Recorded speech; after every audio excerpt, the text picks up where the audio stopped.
ஆண்டவராகிய இயேசு கிறிஸ்துவின் நாமத்திலே இந்த காலை வேளையிலும் கிராஸ் டிவி தொலைக்காட்சி நிகழ்ச்சிகளை பார்த்து கொண்டிருக்கிற என் அன்பு சகோதர சகோதரிகளே, தேவ பிரசன்னத்திலிருந்து உங்களை அன்போடு வாழ்த்தி இந்த தீர்க்க தரிசன சத்தம் நிகழ்ச்சிக்கு நான் உங்களை அழைக்கிறேன். இந்த காலை வேளையிலும் உங்களோடு கூட பகிர்ந்து கொள்ளும்படி பரிசுத்த ஆவியானவர் எனக்கு கொடுத்த ஒரு வார்த்தை, சங்கீதத்தின் புஸ்தகம் 90ஆம் சங்கீதம் 14வது 15வது வசனத்தை நான் வாசிக்கிறேன். நாங்கள் எங்கள் வாழ்நாளெல்லாம் களிகூர்ந்து மகிழும்படி காலையிலே எங்களை உமது கிருபையால் திருப்தியாக்கும். தேவரீர் எங்களை சிறுமைப்படுத்தின நாட்களுக்கும் நாங்கள் துன்பத்தை கண்ட வருஷங்களுக்கும் எங்களை சரியாக மகிழ்ச்சியாக்கும். எனக்கு அன்பானவர்களே, தேவனுடைய மனிதனாகிய மோசேயினுடைய ஜெபம் என்று இந்த சங்கீதம் 90ஆம் சங்கீதத்தை வேதம் நமக்கு அறிமுகப்படுத்துகிறது. அந்த சங்கீதத்திலே அவர் சொல்லுகிற ஒரு காரியம் என்ன? ஆண்டவரே, நாங்கள் எங்கள் வாழ்நாளெல்லாம் மகிழ்ந்து களிகூறும்படி காலையிலே எங்களை உம்முடைய கிருபையினால் திருப்தியாக்கும். தேவரீர் எங்களை சிறுமைப்படுத்தின நாட்களுக்கும் நாங்கள் துன்பத்தை கண்ட வருஷங்களுக்கும் சரியாய் எங்களை மகிழ்ச்சியாக்கும். அது மாத்திரமல்ல, அந்த சங்கீதம் 90ஆம் சங்கீதத்தை அவர் முடிக்கும்போது சொல்லுகிறார், எங்கள் தேவனாகிய ஆண்டவரின் பிரியம் எங்கள் மேல் இருப்பதாக, எங்கள் கைகளின் கிரியையை எங்களிடத்தில் உறுதிப்படுத்தும்.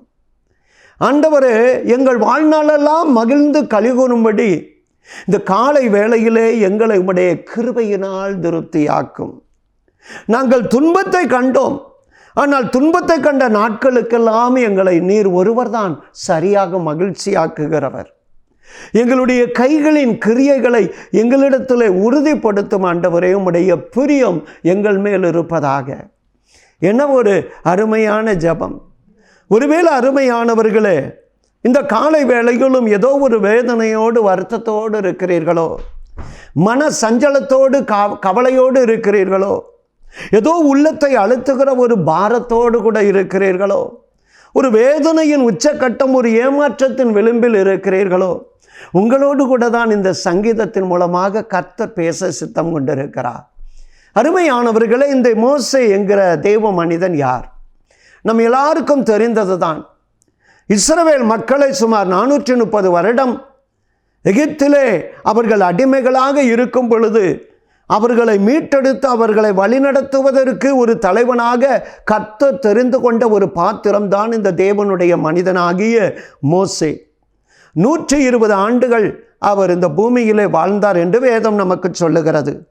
அருமையானவர்களே, இந்த யாத்ராகமத்தின் புத்தகத்திலிருந்து இந்த உபாகமத்தின் புத்தகம் வரைக்கும் அவருடைய மோசே என்கிற அந்த தேவ மனிதனுடைய வாழ்க்கை சம்பவங்கள், அவர் வாழ்ந்த நாட்களிலே அவர் செய்த மகத்துவமான கிரியைகள், அது மாத்திரமல்ல, ஆண்டவரை நோக்கி அவர் ஜெபித்த ஜெபங்கள், தான் வழிநடத்தின அந்த இஸ்ரவேல் மக்களுக்கு அவர் கொடுத்த ஆலோசனைகள், இப்படி பல காரியங்கள் இந்த யாத்ராகமத்திலிருந்து உபாகமம் வரைக்கும் இருக்கிறது. அருமையானவர்களே, அவர் தலை சிறந்த ஒரு ஜெப வீரர் என்பதை உபாகமத்தின் புத்தகம் 9ஆம் அதிகாரத்திலே நாம் கண்டுகொள்ள முடியும். பலமுறை அவர் தேவனுடைய சமூகத்திலே 40 நாட்கள் உபவாசம் இருந்து ஜெபித்ததை நாம் பார்க்க முடியும். உபாகமத்தின் புத்தகம் 9ஆம் அதிகாரம் 9வது வசனம், 18வது வசனம், 25வது வசனம், உபாகமத்தின் புத்தகம் 10ஆம் அதிகாரம் 10வது வசனம். இந்த 4 வசனங்களிலே நாம் அவருடைய அந்த 40 நாட்கள் தேவ சமூகத்திலே அவர் இருந்த அந்த ஜெப வாழ்க்கையை பார்க்க முடியும். தலை சிறந்த ஒரு தேவ மனிதர். அது மாத்திரமல்ல, யாத்ராகமத்தின் புத்தகம் 34ஆம் அதிகாரம் 34வது வசனத்திலே மோசே கர்த்தருடைய சன்னதியில் அவரோடு கூட பேசும்படி உட்பிரவேசிக்கிறான். வெளியே வந்து தனக்கு கர்த்தர் கற்பித்ததை இஸ்ரவேல் புத்திரரோடு அவன் சொல்லுகிறான். 32வது வசனத்திலும் கர்த்தர் தன்னோடு பேசினவைகளை எல்லாம் இஸ்ரவேல் ஜனங்களுக்கு அவர் கற்பித்தான். மோசே ஆண்டவருடைய சன்னதியிலே பேசும்படியாக புறப்பட்டு சென்றானாம். அருமையானவர்களை, இந்த யாத்ராகமத்தின் புத்தகத்திலே 14ஆம் அதிகாரம் 1வது வசனத்திலே கர்த்தர் மோசேயை நோக்கி 67 தடவை கர்த்தர் மோசேயை நோக்கி என்று சொல்லி இந்த யாத்ராகமத்திலிருந்து உபாகமம் புத்தகம் வரைக்கும் சுமார் 67 முறை ஆண்டவர் மோசேயோடு பேசினதை பார்க்க முடியும். கர்த்தர் மோசேயை நோக்கி. அப்படிப்பட்ட ஒரு தலை சிறந்த ஜெப வீரர் இந்த மோசே. எனக்கு அருமையானவர்களே, இங்கே வேதம் சொல்லுகிறது, தேவனோடு கூட முகமுகமாக பேசின மனிதன் மோசேயை போல இந்த பூமியிலே ஒருவரும் இல்லையா. உபாகமத்தின் புத்தகம் 33ஆம் அதிகாரம் 11வது வசனத்திலே ஒரு சிநேகிதனோடு பேசுவது போல கர்த்தர் மோசேயோடு பேசினாராம். அவ்வளவு ஒரு ஆழமான ஒரு உறவு. ஒரு சிநேகிதனோடு பேசுவது போல கர்த்தர் மோசேயோடு பேசினாராம். என்ன ஒரு அருமையான இன்பமான ஒரு ஜெப அனுபவம் பாருங்க. அதைத்தான் வேதம் சொல்லுகிறது. யோபுவின் புத்தகம் 22ஆம் அதிகாரத்திலே, நீர் அவரோடு பழகி சமாதானமாயிரும், அதனால் உமக்கு நன்மை கிடைக்கும், நன்மை வரும். அருமையானவர்களே, யோபுவின் புத்தகம் 22ஆம் அதிகாரம் 21வது வசனத்திலே, நீர் அவரோடு பழகி சமாதானமாயிரும், அதனால் உமக்கு நன்மை உண்டாகும், நன்மை வரும் என்று வேதம் சொல்லுகிறது.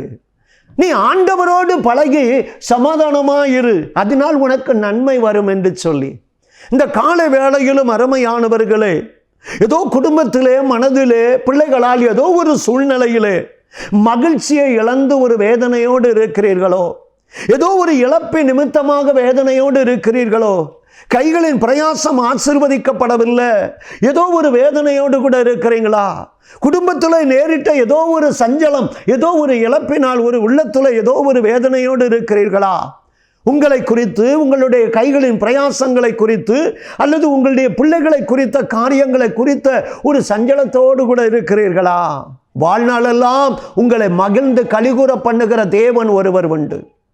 வாழ்நாளெல்லாம் உங்களை மகிழ்ந்து கலிகூற பண்ணுகிற ஒரு தேவன் உண்டு. அருமையானவர்களே, இந்த மோசே வேதம் சொல்லுகிறது, ஒரு சிநேகிதன் பேசுவது போல கர்த்தர் மோசேயோடு பேசினார். எனக்கு அருமையானவர்களே, மத்தேயு எழுதின சுவிசேஷம் 17ஆம் அதிகாரம் 3வது வசனத்திலே ஆண்டவர் ஒரு நாள் பேதுரு, யாக்கோபு, யோவான் என்கிற இந்த 3 சீடர்களோடு கூட அவர் ஒரு மலையின் மேல் ஏறி மறுரூபமாகிறார். ஜெபத்திலே அவருடைய வஸ்திரம் மின்னலை போல பிரகாசிக்கிறது. ஒரு தேவ சாயல், தேவகுமாரனுடைய சாயல், அதுவரை இல்லாத ஒரு மகிமையான அனுபவத்தை சீசர்கள் அந்த மலையிலே பார்க்கிறார்கள். ஆகவே அந்த மலைக்கு இன்றைக்கும் அது மறுரூப மலை என்று பெயரிட்டு வழங்கப்படுகிறது. அந்த மலையிலே இவர்கள் கண்ட காட்சி, ஆண்டவர் தேவகுமாரனாக அங்கே வெளிப்படுவது மாத்திரமல்ல, அந்த ஜெப நேரத்திலே மோசேயும் எலியாவும் அவரோடு கூட பேசிக் கொண்டிருக்கிற அனுபவத்தை பார்க்கிறார்கள். அப்ப மோசே எந்த அளவுக்கு தேவனோடு கூட நெருங்கி இருக்கிற ஒரு காரியத்தை இங்கே நாம பார்க்க முடிகிறது. ஆண்டவருடைய இருதயத்திற்கு ஏற்ற விதத்திலே அவருடைய வாழ்க்கை. இந்த 90ஆம் சங்கீதம் என்பது மோசேயின் ஜெபம் அல்லவா? ஆண்டவர் வேண்டிக் கொண்டதை அனுக்கிரகம் செய்கிறவர். அருமையானவர்களே, நம்முடைய ஆண்டவர் ஜெபத்தை கேட்கிறவர் மாத்திரமல்ல, அவர் ஜெபத்திற்கு பதில் தருகிற ஆண்டவர். இந்த காலை வேளையிலே மோசே ஜெபித்த ஒரு 3 ஜெபங்களை உங்களோடு கூட கொண்டு வருகிறேன். எப்படி, எந்த சூழ்நிலையிலே அவர் பதில் பெற்றார்? ஒருவேளை இந்த சூழ்நிலையின் வழியாக நீங்களும் கடந்து செல்லுகிறவர்களாய் இருக்கலாம். முதலாவது, கடந்து சென்ற பாதை என்ன? எப்படி அதை ஜெபத்திலே அவர் மேற்கொள்ளுகிறார்? அந்த விண்ணப்பத்திற்கு பதில் பெறுகிறார். என்ன சூழ்நிலையிலே அவர் ஜெபிக்கிறார்? யாத்ராகமத்தின் புத்தகம் 15ஆம் அதிகாரம் 25வது வசனம். மோசே கர்த்தரை நோக்கி கூப்பிட்டான். அப்பொழுது கர்த்தர் மோசேக்கு ஒரு மரத்தை காண்பித்தார். அதை அவன் தண்ணீரில் போட்ட உடனே அது மதுரமான தண்ணீர் ஆயிற்று. எனக்கு அருமையானவர்களே, இங்கே இஸ்ரவேல் மக்கள் சிவந்த சமுத்திரத்திலிருந்து பிரயாணம். சிவந்த சமுத்திரம், செங்கடல் இரண்டாக பிளக்கிறது. ஒரு ஆச்சரியமான பாதை அவர்களுக்கு முன்னதாக உண்டாகிறது. பார்வோனுடைய சேனையெல்லாம் அந்த கடலிலே அவர்கள் அமிழ்த்து அவர்கள் மாண்டு போகிறார்கள். தேவ ஜனங்கள் ஒருவர் கூட பாதிப்பில்லாம அந்த செங்கடலில் இருந்து அவர்கள் வெளியேறுகிறார்கள். அவர்களுக்கென்று சமுத்திரம் பிளக்கிறது. இங்கே நீங்கள் பார்க்கும் பொழுது 15ஆம் அதிகாரம் 22வது வசனத்திலே அவர்கள் இந்த சமுத்திரத்திலிருந்து புறப்பட்டு சூர் வனாந்தரத்திற்கு வருகிறார்கள். 3 நாளாய் அந்த வனாந்தரத்திலே அவர்களுக்கு தண்ணீர் கிடைக்கவில்லை. இந்த சூர் என்கிற வனாந்தரத்திலே அவர்கள் 3 நாளாக பயணம் பண்ணுகிறார்கள். 3 நாளும் தண்ணி கிடைக்கல. எவ்வளவு ஒரு வேதனையான அனுபவம். 3 நாட்கள் அந்த தாகத்தை எப்படி அவர்கள் தாங்கினார்கள் என்று தெரியாது. அதற்கு பிறகு மாரா என்கிற ஒரு இடத்திற்கு அவர்கள் வருகிறார்கள். சரி, அந்த இடத்துல தண்ணீர் இருக்கிறது. அந்த தண்ணீரை குடித்தால் கசப்பு. தண்ணீரை குடித்தால் கசப்பு. அந்த தண்ணியை அவர்களால் குடிக்க முடியவில்லை. ஜனங்கள் எல்லாரும் மோசேயின் இடத்தில் வந்து, ஐயா, எண்ணத்தை குடிப்போம், எண்ணத்தை குடிப்போம் என்று அவனிடத்தில் வந்து முறையிடுகிறார்கள். அப்பொழுது அந்த கசப்பு நீங்குவதற்கு அவர்கள் பயணத்திலே அவர்களுக்கு தண்ணீர் கசப்பாய் மாறுகிறது. மாறா என்கிற இடத்திலே ஜனங்கள் முறுமுறுக்கிறார்கள். எங்களுக்கு தண்ணீர் வேண்டும், நாங்கள் என்னதான் குடிப்பது என்று சொன்ன பொழுது மோசே ஆண்டவரை நோக்கி கூப்பிடுகிறான். கர்த்தர் மோசேக்கு ஒரு மரத்தை காண்பிக்கிறார். இந்த மரத்தை வெட்டி போடும் பொழுது அந்த தண்ணீர் மதுரமான தண்ணி, குடிப்பதற்கு ஏற்ற தண்ணி என்று சொல்லல, மதுரமான ருசியான தண்ணீராக மாறுகிறது. எனக்கு அருமையானவர்களே, இன்னைக்கு வாழ்க்கை பாதையிலே ஏதோ ஒரு கசந்த அனுபவத்தின் வழியாக செல்லுகிறீர்களா? 69ஆம் சங்கீதம் 21வது வசனம் சொல்லுகிறது, என் ஆகாரத்தில் கசப்பு கலந்து கொடுத்தார்கள். என்னுடைய ஆகாரத்தில் கசப்பு கலந்து கொடுத்தார்கள். கொஞ்சம் யோசித்து பாருங்க. பசியோடு இருக்கும் பொழுது ஒரு நல்ல ஆகாரத்தை எதிர்பார்த்து காத்திருக்கும் போது அந்த ஆகாரத்தில் கசப்பை கலந்து கொடுக்கும் பொழுது என்ன நடக்கும்? அப்படித்தான் இன்னைக்கு உலகத்தில் சில மனிதர்கள் மூலமாக நம்முடைய வாழ்க்கையில் எத்தனையோ கசப்புகள் இல்லை. சில வேளைகளிலே நம்முடைய வாழ்க்கையில் குடும்பத்தில் ஏற்பட்ட சில இழப்புகளை நிமித்தமாக ஒரு கசப்பு அல்லவா, எதிர்பாராத சில நஷ்டங்கள், எதிர்பாராத சில இழப்புகள் நம்மால் தாங்கிக் கொள்ள முடியாத ஒரு கசப்பாய் வந்து விடுகிறது அல்லவா வாழ்க்கை பாதையிலே. வேதம் சொல்லுகிறது, உலகத்தில் உங்களுக்கு உபத்திரவம் உண்டு, ஆனாலும் திடன் கொள்ளுங்கள் என்று ஆண்டவர் சொல்லுகிறார். வாழ்க்கை பாதையிலே சில நேரம் இந்த கசந்த அனுபவங்கள் வரத்தான் செய்யும். அருமையானவர்களே, வாழ்க்கை பாதை என்பது பூக்கள் தூவின ஒரு மலர் மேடை அல்ல. அது மேடு பள்ளமும் நிறைந்தது. சில வேளைகளிலே முள்ளு குத்தும் நம்பிக்கை துரோகங்கள் வரும். சில நேரங்கள் அது கசப்பாக, சில நேரங்கள் அந்த பயணங்கள் இருக்கும். இந்த காலை வேளையிலே ஏதோ ஒரு கசந்த சூழ்நிலையில் இருக்கிறீர்களோ? யோபுவின் புத்தகம் 14ஆம் அதிகாரம் 7வது வசனம் சொல்லுகிறது, ஒரு மரத்தை குறித்தாகிலும் நம்பிக்கை உண்டு. ஒரு மரத்தை குறித்தாகிலும் நம்பிக்கை உண்டு. நம்முடைய கசப்பை சிலுவையிலே ஏற்றுக்கொண்டவர் உண்டையா. நம்முடைய கசந்த மாறாவை மதுரமாய் மாற்றுகிறவர் உண்டு. வாழ்க்கையிலே ஏன் கசப்பு வருகிறது? ஒரு கெட்ட குமாரனை குறித்து நமக்கு தெரியும்.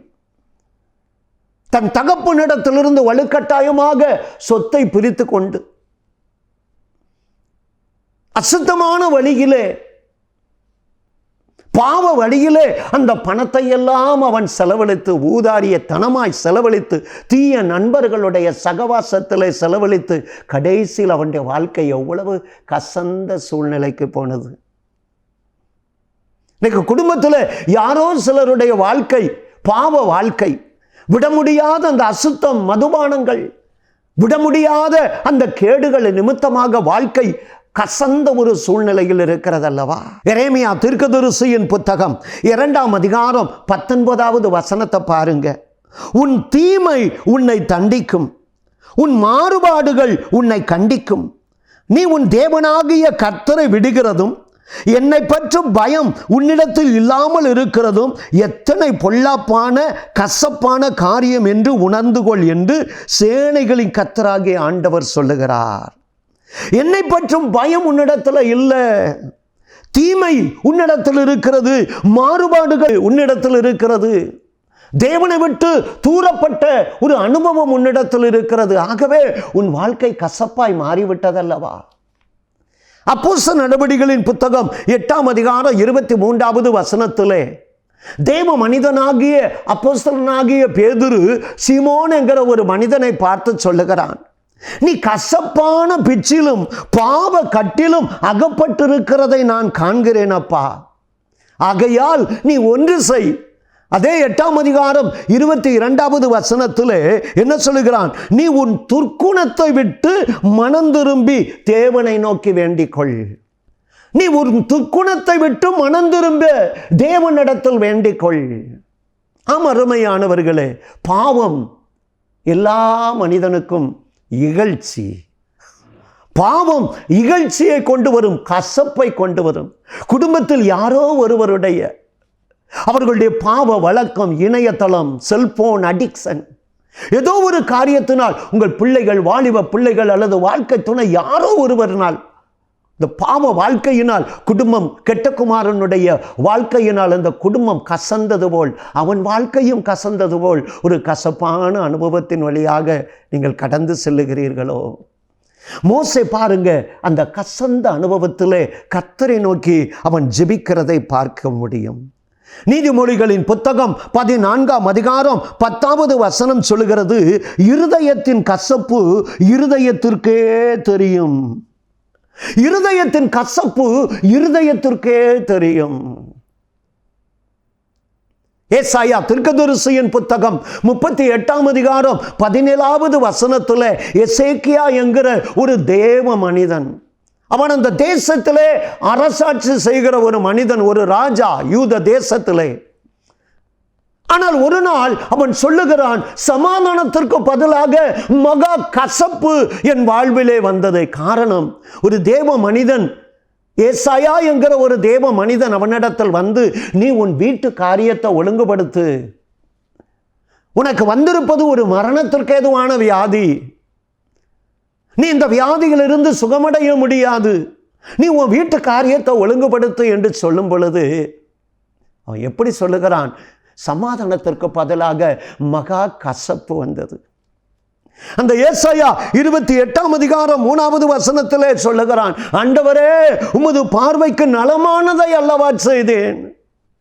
ஆண்டவரோடு கூட அவன் இடைபடுகிறான். ஆண்டவரே உமது பார்வைக்கு நலமானதை அல்லவா நான் செய்தேன் என் வாழ்க்கையிலே, அதை நினைத்தருளும் என்று எசேக்கியா என்ன செய்கிறானா?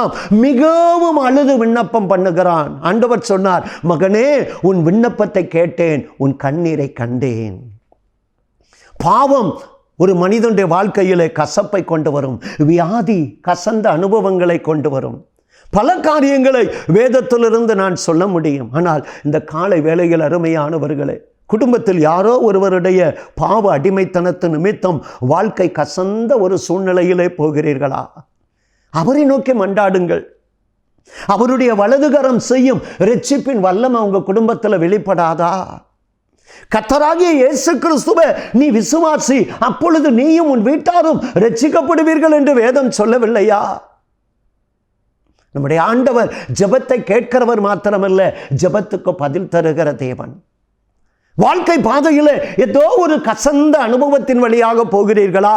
வியாதி, நஷ்டம், யோபுவை போல துக்கம், நொறுக்குதலின் மேல் நொறுக்குதல், போராட்டத்தின் மேல் போராட்டம், துக்கத்தின் மேல் துக்கம். யோபு சொல்லுகிறான் தன்னுடைய சரிதையிலே, ஏதோ ஒரு கசந்த அனுபவத்திலே போகிறீர்களா? அதே யோபு 14:7 சொல்லுகிறான், ஒரு மரத்தை குறித்தாகிலும் நம்பிக்கை உண்டு. சிலுவையிலே நமக்காக எல்லா கசப்புகளையும் ஏற்றுக்கொண்டவரையா, அவரை நோக்கி பார்ப்போம். மோசே அதைத்தான் செய்தான். ஆண்டவரை நோக்கி கூப்பிடும்போது ஆண்டவர் சொன்னார், இந்த ஒரு மரத்தை காண்பித்து அந்த மரத்தை கொப்பை தண்ணீரில் வெட்டி போடும் பொழுது தண்ணீர் மதுரம் ஆயிற்று. கசப்பு நீங்க மோசே ஜெபம் பண்ணுகிறார். எங்கள் வாழ்நாளெல்லாம் மகிழ்ந்து கலிகூறும்படி காலையிலே எங்களை திருப்தியாக்கும். இந்த காலை வேளையிலே ஏதோ ஒரு கசந்த அனுபவத்தின் வழியாக செல்லுகிறீர்களா? கர்த்தர் உங்களை ஆசீர்வதிப்பார். அந்த கசப்பை எடுத்து போடுவார். இரண்டாவதாக யாத்திராகமம் 17:4 மோசே கர்த்தரை நோக்கி கூப்பிட்டு, இந்த ஜனங்களுக்காக நான் என்ன செய்வேன்? இந்த ஜனங்களுக்காக நான் என்ன செய்வேன்? 6வது வசனத்திலே நீங்கள் பார்க்கும் பொழுது, அங்கே ஓரப்பிலே நான் உனக்கு முன்னதாக அந்த கன்மலை மேல் நிற்பேன், நீ அந்த கன்மலையை அடி, அப்பொழுது ஜனங்கள் குடிக்க அதிலிருந்து தண்ணீர் புறப்படும். மீண்டுமாக அவர்களுடைய வாழ்க்கை பாதையிலே இன்னொரு முறை இதை போல தண்ணீர் இல்லாத ஒரு சூழ்நிலை. 17ஆம் அதிகாரம் 1 வசனத்திலே ரெவிதீம் என்கிறதான இடத்திலே இவர்கள் கானானுக்கு வருகிற அந்த பயணத்தை, எகிப்திலிருந்து வருகிற அந்த பயணத்திலே ரெவிதீம் என்கிற இடத்துல வரும் பொழுதும் தண்ணீர் இல்லாமல் இருந்தது. ஜனங்கள் வாதாடுகிறார்கள், எங்களுக்கு குடிக்க தண்ணீர் தர வேண்டும். அப்பொழுதும் இவன் என்ன செய்கிறான்? ஆண்டவரை நோக்கி கூப்பிடுகிறான். தேவைக்காக மீண்டுமாக ஜெபிக்கிறான். கசப்புக்கு ஜெபித்தவர் இப்பொழுது மீண்டும் ஒரு தேவை வருகிறது. நம்முடைய ஆண்டவர் சொல்லியிருக்கிறார், அன்றன்றுள்ள அப்பத்தை எங்களுக்கு இன்று தாரும். ஜெபிக்க கற்றுக் கொடுத்தவர் அந்த ஜெபத்திலே நம்முடைய வாழ்க்கையின் தேவை வரும். அன்றன்றுள்ள அப்பத்தை எங்களுக்கு இன்று தாரும். நம்ம ஜெபிக்க வேண்டும். அருமையானவர்களே, பிள்ளைகள் பரிசு எழுதியிருக்கிறாங்க, ரிசல்ட்டுக்காக காத்திருக்கிறோம். பிள்ளைகளுடைய அடுத்த கல்வி ஆண்டிற்கு நல்ல இடத்திலே அவர்களை நாம் நிலைநாட்ட வேண்டும். பிள்ளைகளுடைய திருமண காரியங்களாயிருக்கலாம், கைகளின் பிரயாசங்களாயிருக்கலாம், வேலைக்கு வழியில்லாத சூழ்நிலை, தேவையில்லாத மனிதர்கள் இந்த உலகத்தில் இல்லை. ஆனால் நாம் அனுபவிப்பதற்கு வேண்டிய சகலவிதமான நன்மைகளை நமக்கு சம்பூரணமாய் தருகிறவர். நாளைய தினத்தை குறித்து கவலைப்படாதே என்று சொல்லுகிற ஒரு ஆண்டவர் நமக்கு இருக்கிறார். நம்முடைய சகாயம் வானத்தையும் பூமியை உண்டாக்கின கர்த்தருடைய நாமத்திலிருந்து வருகிறது. 124ஆம் சங்கீதம் 8வது வசனம், நம்முடைய சகாயம் வானத்தையும் பூமியை உண்டாக்கின கர்த்தருடைய நாமத்திலிருந்து வருகிறது. சங்கீதம் 28:7 சொல்லுகிறது, என் இருதயம் கர்த்தரை நம்பி இருந்தது, நான் சகாயம் பெற்றேன். ஆண்டவர் நமக்கு சகாயம் செய்கிறவர். எனக்கு ஒத்தாசை வரும் பர்வதமே, உமக்கு நேராக என் கண்களை ஏறெடுக்கிறேன். வானத்தையும் பூமியை உண்டாக்கின கர்த்தரிடத்திலிருந்து நமக்கு ஒத்தாசை வரும். My help comes from the Lord. அவரை நோக்குவோம். நாசியில் சுவாசம் உள்ள மனிதர்களை நம்ப வேண்டாம். வெள்ளியும் பொன்னும் அவருடையது, பூமியும் அது நிறைவும் அவருடையது. என்ன தேவையோடு இந்த கால வேளையிலே கலங்கி கொண்டிருக்கிறீர்கள்? பிள்ளைகளுடைய காரியமா, எதிர்காலமா, கைகளின் பிரயாசமா, வேலையா, படிப்பா, நல்ல எதிர்காலமா? நீ கடன் வாங்குவதில்லை, உன் கடனை அடைச்சு 4 பேருக்கு கடன் கொடுக்க வைப்பேன் என்று சொன்னாரே, அவர் நமக்கு போதும். அந்தந்த நாளுக்கு அதினதின் பாடு போதும். நாளைய தினத்தை குறித்து கவலைப்படாது. ஒவ்வொரு நாளும் அந்த கிருபைக்கு காத்திருக்கும் பொழுது கர்த்தருடைய கிருபை நம்மை மகிழ பண்ணும். அது நம்மை சூழ்ந்து கொள்ளும். அருமையானவர்களே, அதைத்தான் அவன் சொல்லுகிறான். 37ஆம் சங்கீதத்திலே 19வது வசனத்திலே, பஞ்ச காலத்திலே என்னை அவர் திருப்தியாக்குகிற தேவன். என் ஜனம் நான் அளிக்கும் நன்மையினால் திருப்தியாவார்கள். நன்மையினால் நம்மை திருப்தியாக்குகிறவர் என்று 103ஆம் சங்கீதம் 5வது வசனம் சொல்லுகிறது. 104ஆம் சங்கீதம் 28வது வசனம், 145ஆம் சங்கீதம் 16வது வசனத்துல எல்லாம் அவர் நம்மை நன்மையினால் திருப்தியாக்குகிற தேவன். இந்த கால வேளையிலே ஏதோ ஒரு தேவையோடு கூட இருக்கிறீர்களோ? அருமையானவர்களே, மோசே கசப்பு நீங்க ஜெபித்தார்.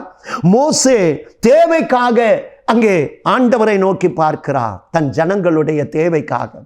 மூன்றாவதாக மோசேயினுடைய ஜெபத்தை பாருங்கள். அதே யாத்திராகமம் 17ஆம் அதிகாரம் 9வது வசனத்திலே, அப்பொழுது மோசே யோசுவாவை நோக்கி, நீ நமக்காக மனிதரை தெரிந்து கொண்டு புறப்பட்டு அமலேக்கோடு யுத்தம் பண்ணு. நான் நாளைக்கு மலையுச்சியில் தேவனுடைய கோலை என் கையில் பிடித்து கொண்டு நிற்பேன் என்று சொன்னான். 14வது வசனத்தில் பாருங்க, கர்த்தர் மோசேயை நோக்கி, இவனுடைய கரம், அந்த கோல் தேவனோடு கூட இணைக்கப்பட்டிருக்கிறது, பரலோகத்தோடு கூட இணைக்கப்பட்டிருக்கிறது. ஆகவே தான் வேதம் சொல்லுகிறது, புருஷர்கள் தங்களுடைய பரிசுத்த கைகளை உயர்த்தி ஜெபிப்பார்களாக. வெற்றிக்காக ஜெபிக்கிறான். அருமையானவர்களே, மோசே தேவனோடு கூட அந்த கோலை அங்கே தேவனோடு கூட இணைக்கிறான், பரலோகத்துக்கு நேராக இணைக்கிறான். தேவனுடைய கோல் அதை கரத்திலே பிடித்துக் கொண்டு வானத்திற்கு நேராக அவன் அதை பிடிக்கும் பொழுது கீழே யோசுவா எதிரிகளை, அமலேக்கியர்களை யுத்தத்திலே ஜெயம் கொள்ளுகிறான். தங்கள் பிரயாணத்திலே, தங்கள் பயணத்திலே ஒரு போராட்டம் வருகிறது, எதிரிகளுடைய பிரச்சனை வருகிறது, யுத்தத்தில் பிரியப்படுகிற ஜனங்களை சிதறடிக்கிற தேவன். ஏதோ ஒரு போராட்டம், ஏதோ ஒரு பிரச்சனை, எப்பக்கத்தில் ஒடுக்கப்பட்டும் உங்களை நொறுங்கி போக விடமாட்டார். எப்பக்கத்தில் நெருக்கப்பட்டும் உங்களை ஒடுங்கி போக விடாத தேவன். அவர் ஜெயம் கிடைக்க பண்ணுகிற தேவன். வெற்றிக்காக ஜெபிக்கிறார். பிள்ளைகளுடைய வாழ்க்கையிலே வெற்றி, ஜெயம், பரீட்சையிலே ஜெயம், ஏதோ ஒரு வெற்றி நிறைந்த ஒரு வாழ்க்கை, ஏதோ ஒரு போராட்டம், சஞ்சலத்திலே நிற்கிறீர்களா? வெற்றியை தருகிற தேவன். எவ்விடத்திலும் நம்மை வெற்றி சிறக்க பண்ணுகிற தேவன். சங்கீதம் 18 சொல்லுகிறது, அவர்களோ முறிந்து விழுந்தார்கள், நாங்கள் எழுந்து நிற்கிறோம். நாம் ஜெபிக்கலாம். அருமையானவர்களே, மோசே 3 காரியங்களுக்கு ஜெபித்தான். இந்த வாழ்நாளெல்லாம் மகிழ்ந்து கலிகூறும்படி காலையிலே எங்களை திருப்தியாக்கும், நாங்கள் துன்பத்தை கண்ட நாட்களுக்கு எங்களை சரியாக மகிழ்ச்சியாக்கும், எங்கள் கைகளின் கிரியைகளை ஆசீர்வதித்து உறுதிப்படுத்தும் என்று சொல்லி ஜெபிக்கிறான். இந்த தீர்க்க தரிசன சத்தம் நிகழ்ச்சியை கேட்டுக்கொண்டிருக்கிற, கிராஸ் டிவி நிகழ்ச்சிகளை பார்த்து கொண்டிருக்கிற என் அன்பு சகோதர சகோதரிகளே, கசப்பு நீங்க ஜெபித்தார், தேவைகள் சந்திக்கப்பட ஜெபித்தார், வெற்றிக்காக ஜெபித்தார், 3ஐயும் கர்த்தர் கொடுத்தார். அந்த தேவன் இன்றைக்கும் மாறாதவர். ஜெபிக்கலாமா? எங்கள் அன்பின் பரலோக பிதாவே, தகப்பனே, நீ ஜெபத்தை கேட்கிறவர் மாத்திரமல்ல, நீ ஜெபத்துக்கு பதில் கொடுக்கிற தேவன் என்பதை அறிந்து ஆண்டவரே, உம்முடைய பிள்ளைகளுக்காக இந்த காலை வேளையிலே ஜெபிக்கிறேன். நன்றி. பரிசுத்த ஆவியானவர் சொல்லுகிறார், என் மகனே, மகளே, என் வழி கடலிலும் என் பாதைகள் திரண்ட தண்ணீரிலும் இருக்கும். ஆகாரின் கண்ணீர் விட்ட கண்கள் தெளிவை பெற்று நீரூற்றை கண்டன. மகனே, மகளே, உன் கண்களும் தெளிவாகும். நீ சற்றும் எதிர்பாராத விதமாய் கர்த்தருடைய உதவி உன்னை வந்து சேரும். வானத்தையும் பூமியை உண்டாக்கின கர்த்தரிடத்திலிருந்து உனக்கு ஒத்தாசை வரும், உதவிகள் வரும். நீ அதிசயப்படும் வகையிலே காரியங்கள் சம்பவிக்கும். சர்வ வல்லமையுள்ள தேவன் சகலமும் அவருடைய ஆளுகைக்கு உட்பட்டு இருக்கிறது. சர்வ வல்லமையுள்ள தேவன் அவர். அவரால் உன் காரியங்கள் சகலமும் ஆளுகைக்கு உட்பட்டு இருக்கிறது. கடந்த காலங்களிலே நீ நினைத்தபடி காரியங்கள் நடைபெறாமல் போயிருக்கலாம். கொஞ்சமும் கலங்காதே, சகலவற்றையும் அவருடைய கட்டுப்பாட்டுக்குள் வைத்திருக்கிறார். உனக்கு உதவி செய்வது தேவனுக்கு லேசான காரியம். நீ விசுவாசித்தால் தேவனுடைய மகிமையை காண்பாய். ஆண்டவரே, உமக்கு நன்றி அப்பா. ஆண்டவரே, உமக்கு நன்றி. ஆண்டவரே, கசப்புகள் மாறட்டும் ஐயா, தேவைகள் சந்திக்கப்படட்டும். ஆண்டவரே, தகப்பனே, தோல்வி அல்ல, ஜெயம் கொடுக்கிற தேவன் என்பதை விளங்க பண்ணுங்க. மோசே கசப்பு நீங்க ஜெபித்தார், மோசே தேவைகள் சந்திக்கப்பட ஜெபித்தார், மோசே வெற்றிக்காக ஜெபித்தார். இந்த 3ஐயும் ஆண்டவரே இந்த காலை வேளையில் நோக்கி கூப்பிடுகிற பிள்ளைகளுக்கு அனுக்கிரகம் செய்யுங்க. அவங்க வாழ்க்கையில் எந்தெந்த பகுதியிலே கசப்போ அந்த கசப்பு மாறட்டும். பாவ கசப்புகள் மாறட்டும், வியாதி என்கிற கசப்புகள் மாறட்டும். ஏழைகளுடைய வறுமை அவர்களை கலங்க பண்ணும். அந்த வறுமை என்கிற கசப்பு இல்லாமை என்கிற கசப்புகள் மாறட்டும் ஐயா. எத்தனையோ தேவைகளுக்கு மத்தியிலையும் ஆண்டவரே, கண்மலையிலிருந்து லட்சக்கணக்கான மக்களுக்கு தண்ணீரை சுரந்தவரே, உமக்கு அற்ப காரியம் ஆண்டவரே. பிள்ளைகளுடைய திருமணமாயிருக்கலாம், கற்பத்தின் கனியாயிருக்கலாம், சுக பிரசவங்களாயிருக்கலாம், வேலைக்குண்டான வழியாயிருக்கலாம், பிள்ளைகளுடைய ஆவிக்குரிய வாழ்க்கையாயிருக்கலாம், கைகளின் பிரயாசங்களாயிருக்கலாம். ஆண்டவரே, எந்தெந்த பகுதியிலே உம்முடைய அனுக்கிரகம் ஆசீர்வாதம் உண்டாக வேண்டுமோ கர்த்தர் ஆசீர்வாதத்தை வழங்க பண்ணுங்க ஐயா. ஆண்டவரே, எந்தெந்த பகுதியிலே போராட்டங்கள் ஐயா, எந்தெந்த பகுதியிலே ஒரு பயத்தை காண்கிறார்களோ ஆண்டவரே, மோசே வெற்றிக்காக ஜெபித்த பொழுது நான் யெகோவா நிசி என்பதை விளங்க பண்ணுகிற தேவன் என்று விளங்க பண்ணினீரே. ஆண்டவரே, உம்முடைய பிள்ளைகளுக்கு நீர் வெற்றியை கொடுங்க. இந்த நாள் முழுவதும், இந்த வாரம் முழுவதும் நடத்துங்க. நல்ல நாட்களை காண, நல்ல செய்திகளை கேட்க கிருபை தாங்க. இயேசு இரட்சகர் இன்ப திருநாமத்தில் ஜெபிக்கிறேன் ஜீவனுள்ள நல்ல பிதாவே, ஆமென். God bless you. கர்த்தர் உங்களை ஆசீர்வதிப்பார்.